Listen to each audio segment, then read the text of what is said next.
সঞ্চার করার চেষ্টা করছেন ইস্ট বেঙ্গলের ফলে এই মুহূর্তে এক পাস বল দখলের লড়াই ভলিবল ওখান থেকে বল ফিরেছেন রাম্বা আক্রমণে আসবে কিন্তু শেষ অব্দি রাম্বা পারেননি।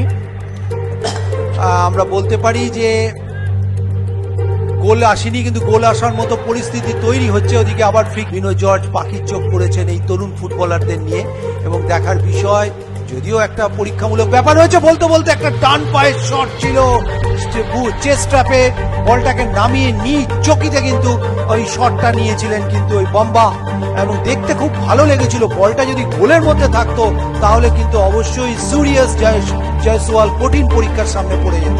দেখুন আর একবার একটু অ্যাডভান্সিং ছিলেন কিন্তু